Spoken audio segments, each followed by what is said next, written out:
তাহলে কি শ্রীরাম আর দেবী সীতার আলাদা হওয়ার কারণ আর আপনার আর পিতার আলাদা হওয়ার কারণ একই মা?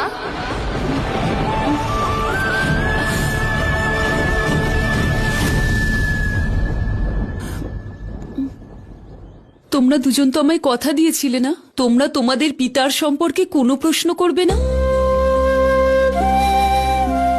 আর আমি ছোটবেলা থেকে তোমাদের শিখিয়েছি যে একজন প্রকৃত মানুষ তার জীবন বিসর্জন দিতে পারে, প্রতিশ্রুতি নয়। নিজের মাতাকে বিশ্বাস করো পুত্র, সঠিক সময় এলে আমি সম্পূর্ণ সত্য তোমাদের বলবো।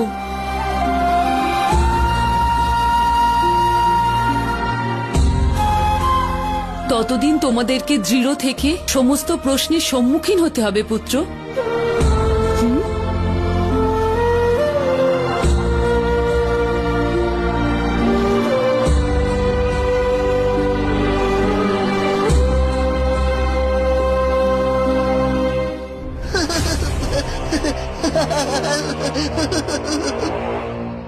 এরা একদম চুপ হয়ে গেল।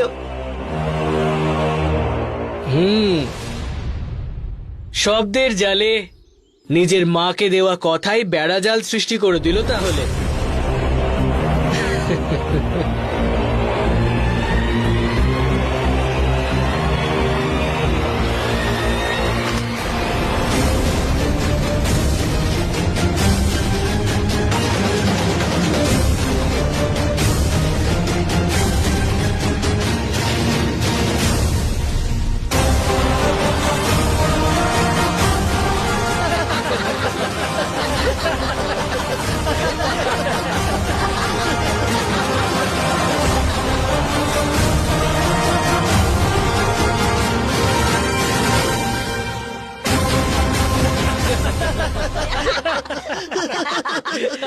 এতক্ষণে এই আশ্রমে আসার পর আনন্দ পেলাম, এবার আমি এই আনন্দকে আরো একটু বাড়িয়ে দেব।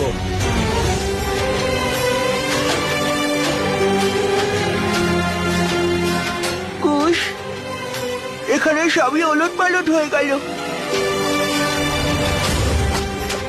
দাদা, আজ অব্দি তুমি আমায় বলে এসেছো যে ক্রোধ আমাদের চিন্তাকে ছোট করে দেয়, আর আজ তুমি নিজেই ক্রোধিত হয়ে যাচ্ছ। এই রাজকুমারদের কথাগুলোকে তুমি এত গভীরভাবে নিও না। ওরা তো যখন থেকে এই আশ্রমে এসেছে আমাদের সাথে ঝগড়া করার সুযোগ খুঁজছে, আর আজকেও ওরা ওই কঠিন কথাগুলো আমাদেরকে উত্তেজিত করার জন্যই বলেছে।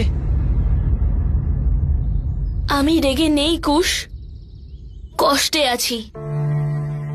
যাকে সংসারে মর্যাদা পুরুষোত্তম মনে করা হয়, যার উপর আমাদের অটুট বিশ্বাস আছে, সেই শ্রীরাম আর দেবী সীতা আলাদা কি করে হতে পারেন? আর এমন কি কারণ আছে যে আমাদের মাতা পিতাকে একে অপরের থেকে আলাদা থাকতে হচ্ছে? এই কারণ আমার মনে কাটার মতো বিঁধছে ভাই। আমরা কি কোনোদিন এই প্রশ্নের উত্তর জানতে পারবো?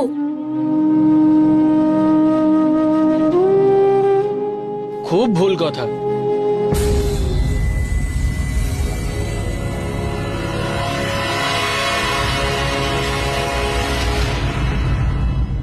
যখন প্রথম প্রশ্নের উত্তরটা বুঝতে পারলে না, তখন দ্বিতীয় প্রশ্নের উত্তরটাও সেটাই ভেবে নিলে। যখন কোনো কথা বুঝতে পারবে না তখন সেটা জিজ্ঞাসা করে নেওয়া উচিত। কি বলতে চাইছো কি তুমি? এটাই যে যদি আমি তোমাদের জায়গায় হতাম তখন আমি শ্রীরামের পরিবারের বিষয়ে জানতে চাইতাম না। সবার প্রথমে নিজের পিতাকে খুঁজতাম।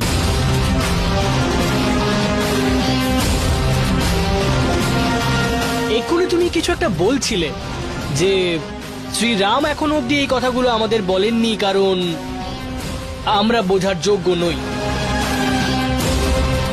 কিন্তু নিজেদের দেখো, মনে হচ্ছে যে তোমরাও ততটাই যোগ্য নও যে তোমাদের মা তোমার উপর বিশ্বাস করতে পারেন আর তোমাদের পিতার ব্যাপারে আসল সত্যিটা তোমাদের বলে। এই জন্যে তোমাদের রামায়ণের মধ্যেই ডুবিয়ে রাখছেন।